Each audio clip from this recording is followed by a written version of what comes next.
आपल्याकडे नवी मुंबई पोलीस आयुक्तालय परिसरामध्ये साधारणतः 21 डिसेंबरपासून महिन्याभरामध्ये आपल्याकडे साधारणतः 1000 इल्लीगल राहणारे असे संशयित बांगलादेशींना आपण व्हेरीफाय केलेलं आहे। त्यापैकी 125 लोक ज्यांच्याकडे कुठल्याच प्रकारचे डॉक्युमेंट्स मिळालेले नाही आहेत त्यांना आपण 51 गुन्हे दाखल झालेले आहेत आणि त्यांना अरेस्ट करण्यात आलेलं आहे।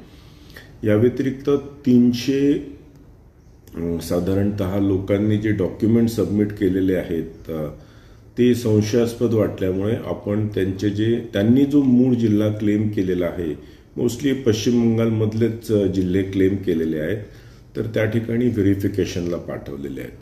त्यांचे व्हेरिफिकेशन रिपोर्ट्स जर निगेटिव्ह आलेत तर त्यांच्यावरही गुन्हा दाखल करून त्यांनाही अरेस्ट करणार आहोत। आपण अगदी दैनंदिन पद्धतीने आपण अनलाईक आफ्रिकन्स आपण नवी मुंबई एरियामध्ये जे मोठे मोठे धाडसत्र टाकले होते, 5 ते 6 धाडसत्र झाले होते 2 वर्षामध्ये, तसं न करता आपण रोज काही ना काही असं एक सातत्य मेंटेन करून या इल्लीगल बांगलादेशींवर कारवाई करत आहोत।